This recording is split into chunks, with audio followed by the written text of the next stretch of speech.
Opinião. Na altura em que a Parques de Sintra ganha pelo 9º ano consecutivo o Oscar da melhor conservação do património, no mundo vamos falar num dos monumentos de Sintra, o Castelo de Sintra.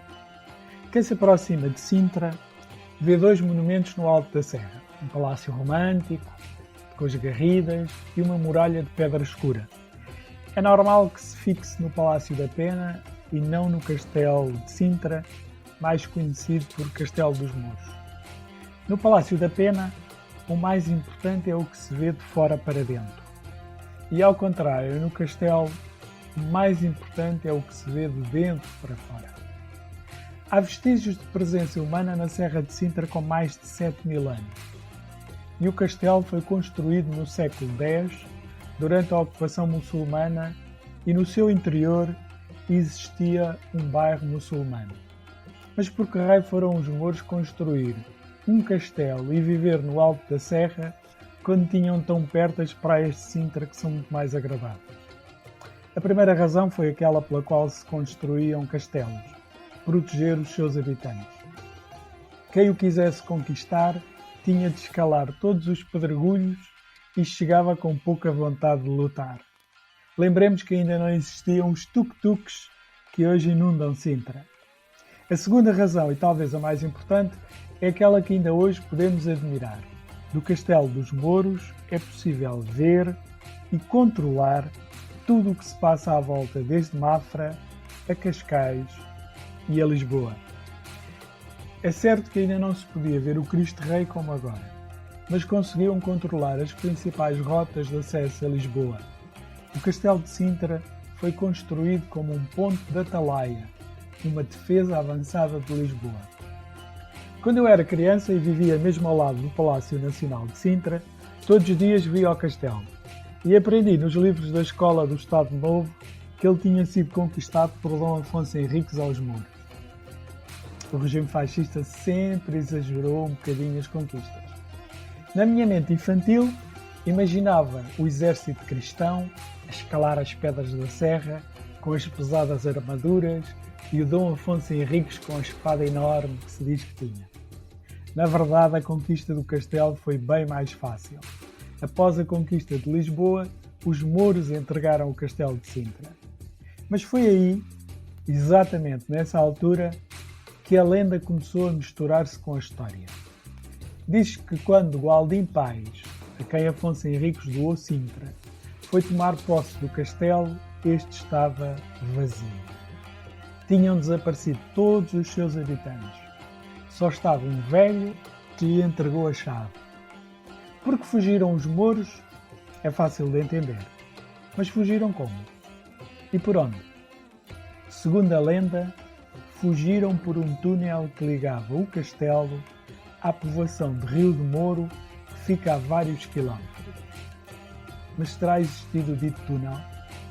Certo é que do lado do castelo, junto à entrada, existe uma imensa gruta natural que é das mais belas da Serra de Sintra.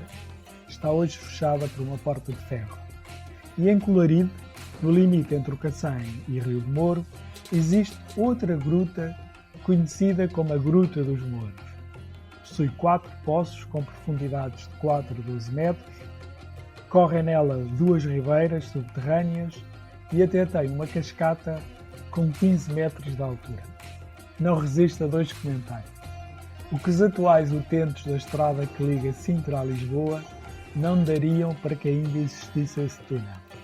Habituados a circular uma via, o famoso IC19, a que chamam o maior parque de estacionamento da Europa por o trânsito estar sempre parado. E terão sido os mouros que fugiram do castelo a dar início ao povoamento de Rio de Moro e da região conhecida agora por Linha de Sintra? Acho pouco provável. Os mouros eram gente organizada e planificadores, e as povoações da Linha de Sintra são o maior caos urbanístico que se conhece. Mas voltemos ao castelo. O Castelo dos Mouros que hoje conhecemos tem pouco a ver com o que os mouros nos deixaram. Durante a primeira dinastia portuguesa, época em que Afonso Henriques doa Sintra a Gualdim Pais e lhe concede o foral, É verdade, nessa altura os reis podiam dar coisas enormes a alguém. O castelo foi completamente reformado. É nessa reforma que se construiu no seu interior a Igreja de São Pedro de Canaferrim, que funcionou como igreja paroquial pelo menos 300 anos e onde estão inúmeras sepulturas. Mas é a partir de 1839 que o Castelo de Sintra sofre as maiores alterações e ganhou a forma que tem hoje.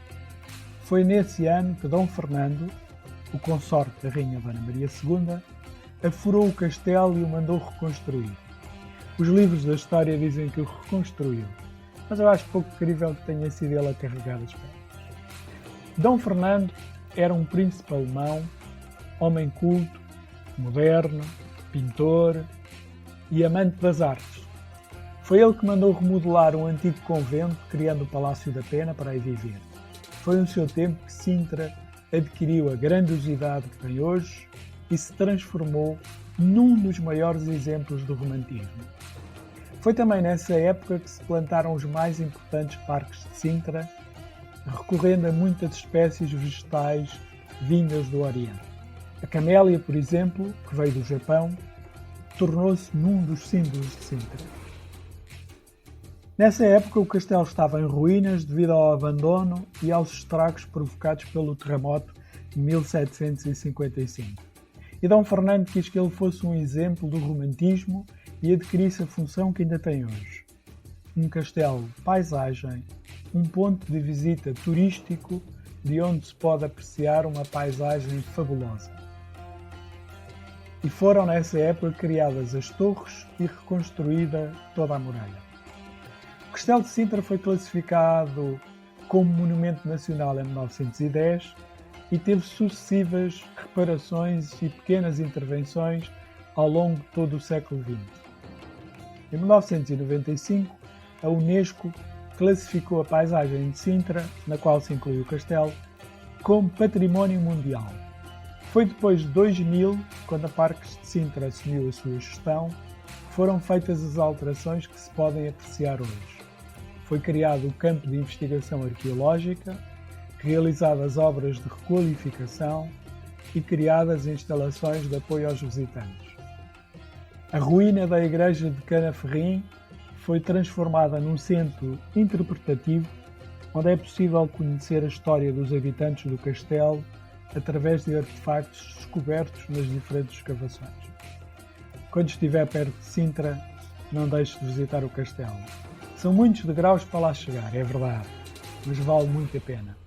E na Vila de Sintra aproveito para provar um travesseiro ou uma cajada e esperar pela noite. O castelo iluminado de diferentes cores é um espetáculo majestoso. Um programa de Daniel Vicente.